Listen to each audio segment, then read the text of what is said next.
Абай. Адам жанында әсерлену болу үшін жалғыз әсерлену ғана емес, барлық жан көріністері болу үшін бір шарт бар. Ол шарт абай. Абай деген сыртқы дүниедегі бір затқа, немесе ішіміздегі бір жан көрінісімізге, ойға, ішкі сезімге, қайратқа жанның төнуі, нүктеленуі деген сөз. Абай болмаса, біз сыртқы заттардан әсер алып, олармен таныса алмаймыз. Ойымыздың дұрыс, ашық болуы, ішкі сезімдеріміздің жанды болуы, қайратымыздың түзу бет алу осы абайға байлаулы. Абайдың түрлері. Абай төмендегі түрлерге бөлінеді. Бірінші, әсер берген заттың немесе көріністің мінезіне қарап екіге бөлінеді. Еріксіз абай және ерікті абай. Біз тілемеген уақытта немесе тілегімізге қарсы бір нәрсе біздің абайымызды еріксіз тартса, міне осындай уақытта болатын абай еріксіз абай деп аталады. Мысалы, біз шын ынтамен бір кітап оқып отырмыз. Абайымыз кітапта. Кенет үй артында бір ән шырқай бастады. Сонда осы ән біздің абайымызды кітаптан еріксіз тартып алады. Ал енді егер біз өзіміз тілеп бір нәрсеге абайымызды өзіміз аударсақ, міне осындай уақытта болатын абай ерікті абай деп аталады.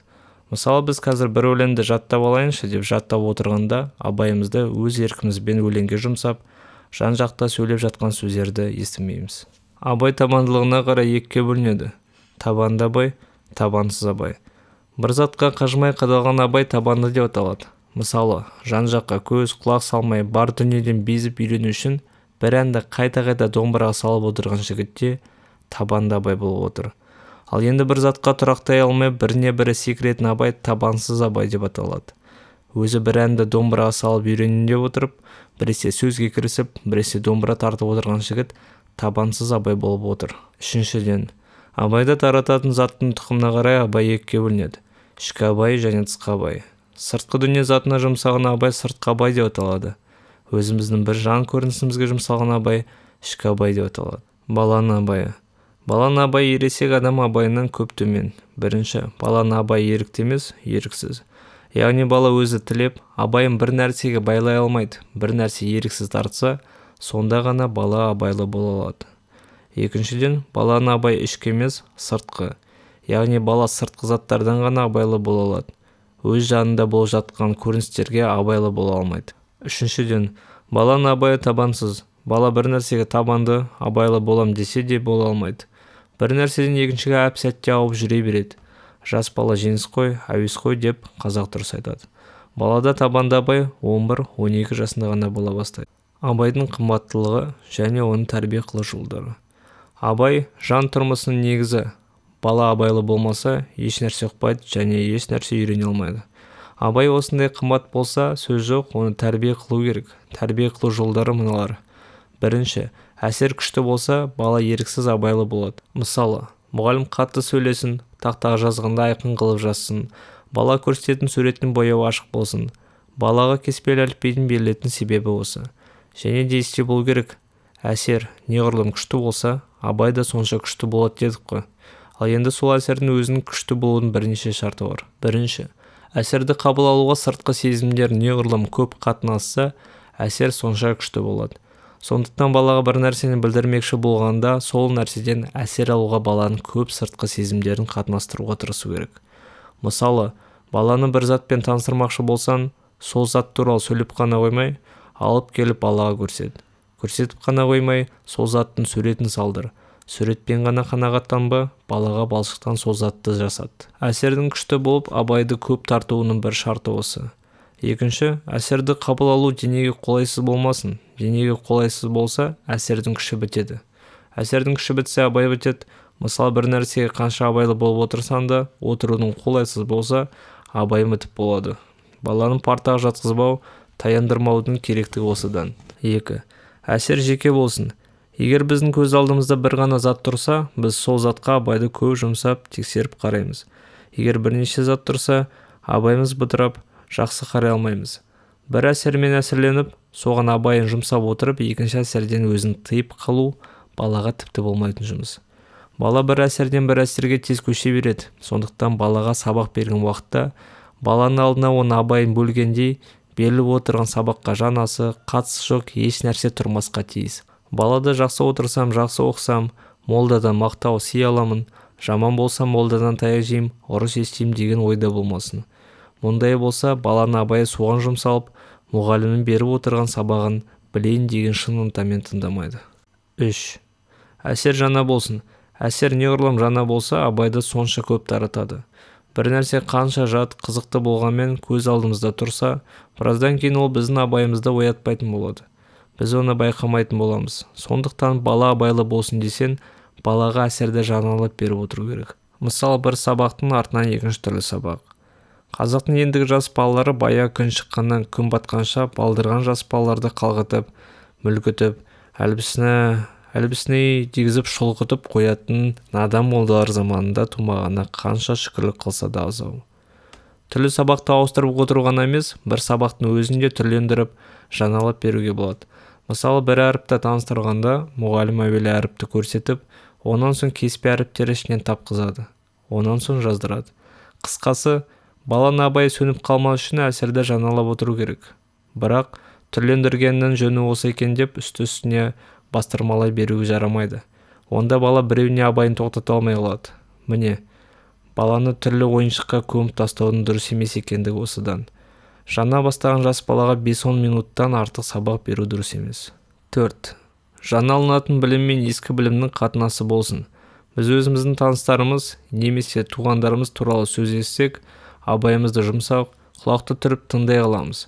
Егер жат кісілер туралы сөз болса, тыңдамаймыз. Міне, балаға білім бергенде жақыннан алысқа, таныстан жатқа көшіп, жаңа білімді ескі білімге байлап беру керек. Мысалы, балаға дыбыстарды айыртқанда, балаға таныс сөздерді алып, дыбыстарға айырту керек. География оқытқанда туған ауылдан бастау керек. 5. Болашақ әсерге даярлану болсын. Яғни бір нәрсені күтіп барып жолықтырсан, сол нәрсеге абай күшті болады. Сондықтан мұғалім балаларға жаңа бір нәрсені білдірмек болғанда балаларды күткізіп, даярландырып қойсын. Мысалы, сұрауды жалпы сыныпқа берсін. Сонда бар сынып құлағын түріп тұрады. Абайлы болмау себептері. Жоғары айтқан шарттар табылмаса, адам абайлы болмайды. Олардан басқа абайлы болмаудың тағы мынандай себептері бар. Біріншіден, дененің және жанның шаршауы. Жұмыс қылып дене шаршаса, немесе бір істен жан шаршаса, адам абай болмайды.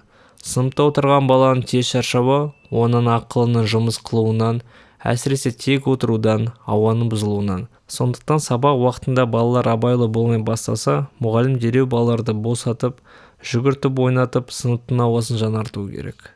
Бір сабақтың ішінде балаларды тұрғызып, отырғызып, гимнастика жасатып, ән салдыртып алуға болады. Мұндайда бала сергіп қалады. Ән мен гимнастиканы бірге өткізуге де болады. Бір сағаттық сабақтың орта кезінде солай істелсе, балалар тіпті көтеріліп қалады. Мысалы, балалар қосылып айтады. Баяғыда болыпты 9 тоңқылдақ, 9 тоңқылдақ. Олар ішпеді, жемеді, қарнымыз ашты демеді, бір уақыт істеді бұлай. Дегенде қолдарын жоғары көтереді. Құрсақтары 9-дың 9 қорқылдап, 9 қорпылдап. Сонда да олар жемеді, жыртын күледі, сөйтіп істеді бұлай. Дегенде екі қолын қанаттай жаяды. Жатай берді 9 тоңқылдап, 9 тоңқылдап. Олар ішпеді, жемеді, бәрі де аштан өледі, өлгенде істеді бұлай. Дегенде екі қолды төмен жібереді. Мұғалімдер қолайлы тапса, осы өлеңді айтқызып гимнастика жасатар. Әрине бұл өрнек мысал үшін ғана. Екіншіден, жанның толқынданып тұруы, яғни бір іспен немесе оқиғамен жан толқынданып тұрса, жанда абай болмайды. Толқын басылып, жан тынышталу керек. Мысалы, ойнап, жүгіріп, ән салып тоқтасымен бала абайлы бола қоймайды.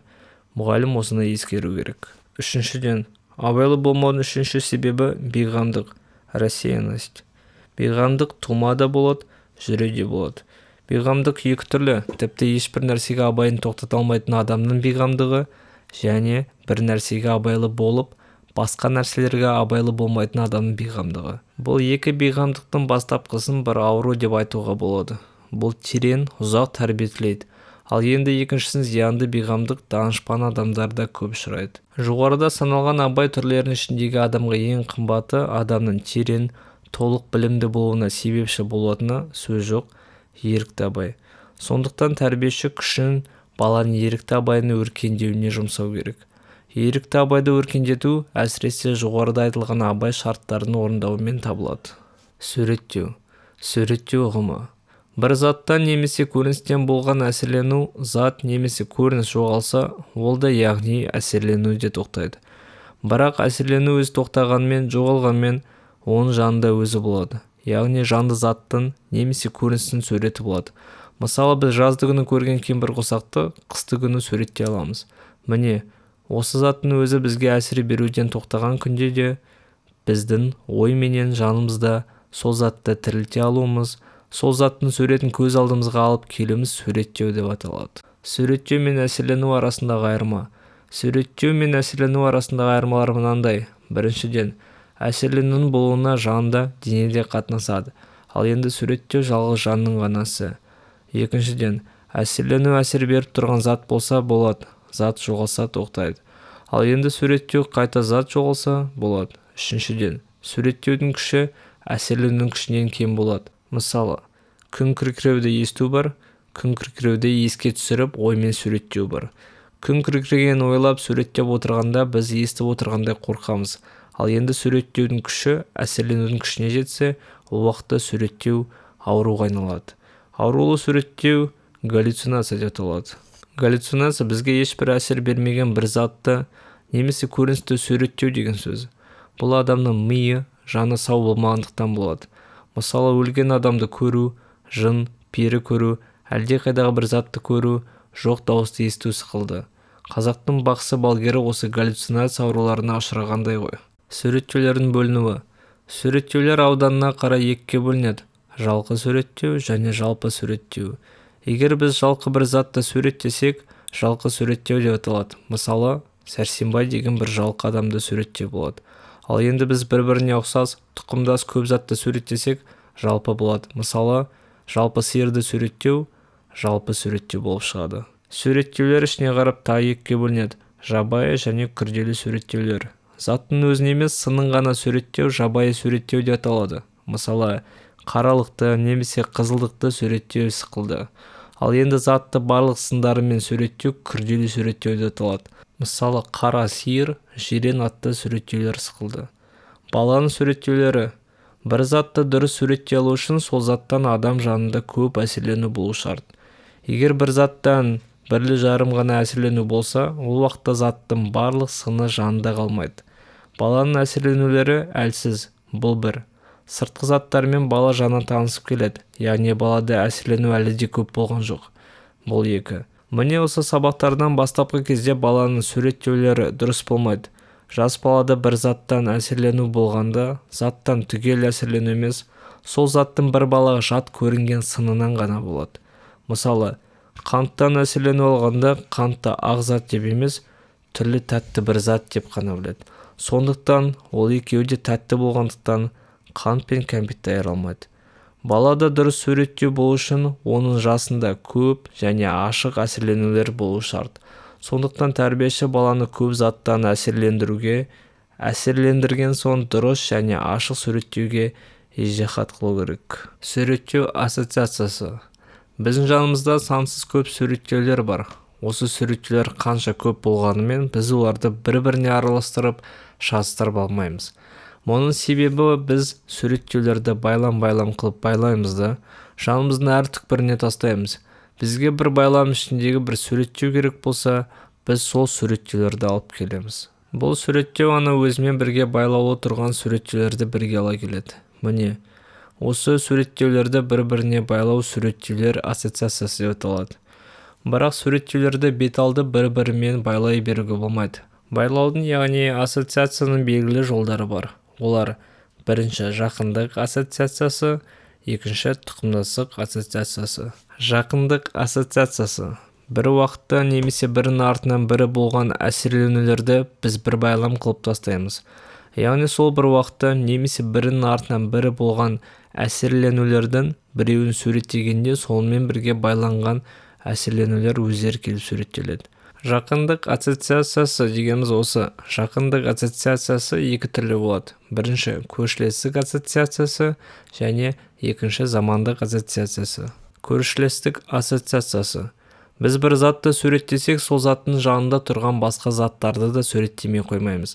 Мысалы, біз киіз үйдің оң жақ босағасында тұрған кебежені суреттесек, соның жанында тұрған қазан, ошақ, шелек, астау өздері ана кебежеге еріп келіп суреттеледі. Балада осы көршілестік ассоциациясы күшті болады. Мұның себебі бала басқа сыртқы сезім құралдарына қарағанда көзді жұмсайды. Балаға не нәрсе үйретсек те көрсетіп, наглядно үйрету керек екендігі осыдан. Балаға берілетін кітаптың ірі әріппен басылуы ұнайды. Көршілестік ассоциациясы балаға әсіресе география оқығанда көп көмек көрсетеді. Картадан бала бір жерді атаса, соның жанындағы екінші жер көз алдына елестей қалады. Замандық ассоциациясы. Бір уақытта немесе бірінің артынан әлеш-шала болған суреттеулердің бірі келсе, басқалары да соған еріп келеді. Мысалы, біз ұстау үшін бір атқа құрық салғанымызды суреттесек, аттың үркіп кеткендігі біраз барып тоқтағаны, біздің жүген дегеніміз өздері келіп суреттеледі. Замандық ассоциациясы балаға әсіресе тарих оқығанда көп көмек көрсетеді. Бір нәрселерді, мысалы, өлең жаттағанда біз осы замандық ассоциациясымен пайдаланамыз. Яғни белгілі бір сөздерді бірінің артынан бірін айтуға біздің кеңірдегіміз машинаша үйреніп қалған болады. Егер жаттаған өлеңді суылдатып айтып отырғанда тоқтай қалсақ, біз қазір жаңылып қаламыз. Осы замандастық ассоциациясына ұқсас себеп ассоциациясы бар. Яғни екі көрініс іле-шала бірінің артынан бірі келеді. Соңғы көріністің болуына әуелгі көрініс себеп болады.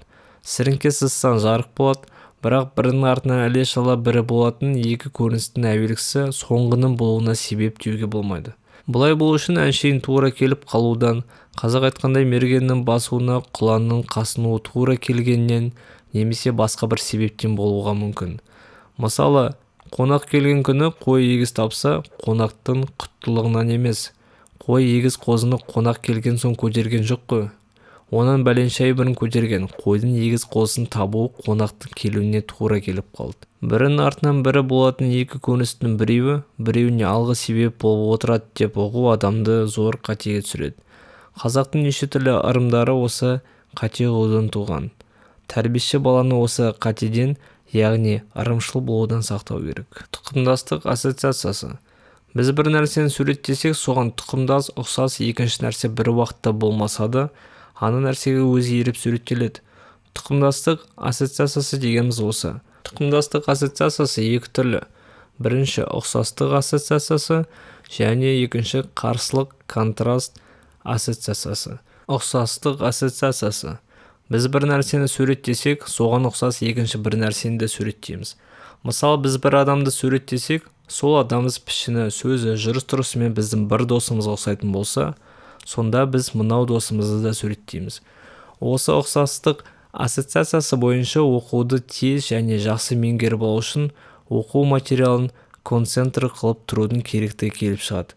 Концентр бір пәнді бөлек-бөлек қылып, бірақ бірте-бірте зор қылып байлап, басқыштап кеңейтіп оқыту деген сөз.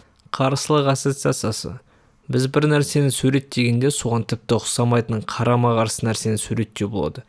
Қысты суреттегенде жазды суреттеу, қараны суреттегенде ақты суреттеу, байды суреттегенде кедейді суреттеу сықылды. Бұл қарсылық ассоциациясы тұқымдастық ассоциациясына жатады. Себебі біз тұқымы жат екі нәрсені бір-біріне байлай алмаймыз. Яғни бір нәрсені суреттегенде соған қарсы болып, тіпті тұқымы жат екінші нәрсе суреттелмейді.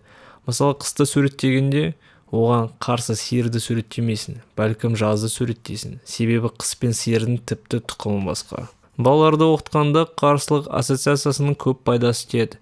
Бір нәрсені балаға ашық ұқтырмақшы болсаң, сол нәрсенің қарама-қарсысын алып кел. Мысалы, балаға жер ортасының ыстықтығын түсіндірмекші болсаң, солтүстіктің соғуымен салыстыр. Ес, зейін. Ес және еске түсіру. Суреттеулерді жанынан жоғалтпай сақтай білу ес деп аталады. Ал енді сақталып тұрған суреттеулерді бұрынғы түрі, бұрынғы ретімен жанынан тірілтіп алып келе білуі еске түсіру деп аталады. Әр адамның есі әртүрлі. Кейбіреулері тез жаттап алып тез ұмытады, кейбіреулері шабан алады, бірақ тез ұмытады. Кейбіреулері шабан алады, бірақ тез ұмытпайды.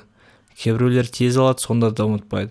Адамның білімді болуына әрине естің осы төртінші түрі, онан соң үшінші түрі пайдалы. Адамның есі тағы төмендегі түрлерге бөлінеді. Бірінші, көру есі. Көру есі күшті адам нәрсенің сыртқы түрін есінде ұстап қалады. Мысалы, таныс адамдардың пішінін есте болады, аты фамилиясы есінде болмайды. Немесе бір шәкірт бір пәннің бір жерінен жауап беріп тұрғанда, сол пән кітабында айтып тұрған сөздер жазылған бетін көргенде болады. Екінші, есту есі. Есту есі күшті адам заттың дыбысын да есінде ұстампаз болады. Мысалы, кейбір адам таныс адамдардың аты, фамилиясы, пішінін де ұмытып қалып, жалғыз дауысын ғана есінде ұстайтын болады. Немесе кейбір шәкірт сабақты өзі оқығаннан да, мұғалімнің сөйлегенін тыңдағанда тез жаттап алатын болады. Үшінші, қозғалу есі немесе мотор есі. Қозғалу есі күшті адам заттың қозғалуын есінде ұстайтын болады. Мысалы, кейбір адамдар таныстарын жүріс-тұрысын ұмытпайтын болады. Адамда осы ес түрлерінің біреуінің күшті болуын көбінесе тұқым қуалайды. Мысалы, әнші, домбырашы, өлеңшінің баласында есту есі күшті болады. Және бір адам көңіл қойған нәрселеріне есті болып, көңіл қоймағандарына ессіз болуы мүмкін. Мысалы, өлеңші өлеңді тез жаттампаз болады. Атақты жаратылыс ғалымы Линней өсімдік аттарын жаттауға шебер болғанда, шет тілдерді үйренуге тымақ топас болды. Адам өмірі үшін естің керектігі. Ес өмір үшін аса керек. Ес болмаса, бүгін жаттағанын бүгін ұмытып тұрса, өмірде адамның білімі артпас еді. Адамды адам білмес еді. Ес болса ғана адам білімді болады. Ес болса ғана адам дұрыс ойлай алады. Ес неғұрлым мол, бай болса, ойда терең болады. Терең ойлы адамдардың аса есті болғандығы бізге тарихтан белгілі. Балада ес болмаса, оған еш нәрсе үйретуге мүмкін емес. Сондықтан тәрбиеші баланың есті болуына аса көп күш жұмсау керек. Баланың есі. Ересек адамның есіне қарағанда баланың есі тым әлсіз. Бала тез ұмытады. 2-3 жасар бала аз уақыт ата-анасынан айырылып тұрса, оларды танымай алады. 9-10 жасар бала шетелде ана тілін бір жолы ұмытып қалады. Бала ұмытып қалып, бір нәрсені атын қайта-қайта сұрай береді, бір көрген нәрсесін қайта-қайта қарай береді. Ес түрлерінен балада есту есінен көру және қозғалу есі күшті. Есті өркендету жолдары. Естің өркендеуі үшін төмендегі шарттар орындалу керек. Бірінші, әсердің күштілігі. Әсер күшті болса, есте ұзақ ұсталады. Мысалы, қатты дауыл, сұрапыл боран сықылды күшті көріністер тез ұмытылмайды. Қатты дауыспен ашық ұқтырылған сабақ баланың есінен шықпайды. Бір сабақтан бала күшті әсер алу үшін баланың сол сабаққа құмар болу шарт. Баланы құмар қылу үшін мұғалім өзі құмар болу керек. Мұғалім сабақ бергенде өзі есінен түсіп, ыңылдап тұрса, шәкірттерге құмарлық бола ма? Екінші, сыртқы сезімдердің көбінің қатынасуы. Бір затпен танысқанда сыртқы сезімдердің көбі қатынасса, ол зат ұмытылмайды. Балаға бір нәрсені білдіру керек болғанда, осы жолды ұстау керек. Яғни мүмкін болғанша баланың сыртқы сезімдердің көбін қатынастыру керек. Мысалы, бір заттың түрінде көрсет, дыбысында естірт, ұстатып та көрт, иіске, дәмін татқыз, сипат, суретін салғыз. Баланың жаратылысының өзі осыны тілейді. Бала өзінің көрген нәрсесін ұстағысы келеді, естіген нәрсесін көргісі келеді, ұстаған нәрсенің дәмін татқысы келеді. Осы жолды ұстағанда баланың білімі берік болады. Мысалы, дұрыс жазу үшін құр ережелерді білу жетпейді. Қолдың, көздің, құлақтың әдеттенуі шарт. Үшіншіден, жаңа білімді бұрынғы біліммен байлау. Бір нәрсенің еске тез алынуы және естен тез шықпау үшін осы нәрсенің бұрын есте бар нәрсеге байлануы шарт. Мысалы, саудагер заттардың бағасын есте ұстампаз келеді. Мұғалім осыны ескеру керек. Яғни әр нәрсені бала есіне тез алсын және есінде ұзақ ұстасын десе, балаға жаңа беретін білімді жат күйінше бермесін, баланың бұрынғы таныс білімдеріне байлап берсін. Төртінші, пысықтау. Бала жаңа білімді неғұрлым көп пысықтаса, есінде сонша берік болып қалады. Рим елінен қалған дұрыс мәтел бар. Пысықтау білудің анасы деген. Мұғалім балаға оқытқан нәрсені көп пысықтату керек. Бірақ мұғалім құрғақ жаттауға кірісіп, баланы бұзып алып жүрме. Осы жоғарыда айтқан шарттар табылмаса, адам ессіз, ұмытшақ болады. Бірақ психология пәні адамда бір жолата ұмыту болмайды дейді. Яғни адам бір білген нәрсесін бір жолата ұмытпасы керек. Тек кейбір нәрсені еске түсіру қиын болады дейді. Адамның жасында өзгеріске қарап ес өзгерісі. Бастапқы кезде нәрсені еске шабан алып тез ұмытады. Естің аса күшті болатын кезі 7 мен 15 жас арасы. Сыртқы дүниемен адамзат тұрмысымен жаңа таныс болып келе жатқанда адам бір нәрсені білуге, бар білгенін есте ұстауға ұмтылады. Естің қатынасуын қатты керек қылатын ғалымдарды үйрету қолайлы шақ осы 7 мен 15 арасы. Бұл жеткіншектің шағы деп аталады. Бұл жасында бала өмірлік білім даярлайды. Яғни бұл жаста баланың міндеті ой жүгіртіп білімді іске асыру емес, білімді молайтай беру, даярлай беру, бар нәрсені еске алай беру. Ал енді жігіттік жасында адам жаңадан жаттай беруге емес, бар білімді оймен тереңдетуге ұмтылады. Жігіттіктен соңғы кекселік шағында адам ойын белгілі бір бетке алып, өзін ұстаған жолында қатынасы бар нәрселерді ғана еске алатын болады. Ал енді шалдық шағында адамның есі бірте-бірте сөне бастайды. Бір нәрсені тез еске алмайтын, алса тез ұмытып қалатын болады. Шалдық шағында адамның жас күндегі әсері көзге елестей береді. Шалдардың жастық шағын кеңес қылай беретіндері сол. Балаларым, мен қартайсам керек, жастықтағы әсерлерді көп айта беретін болдым-ау, депті Абылай хан.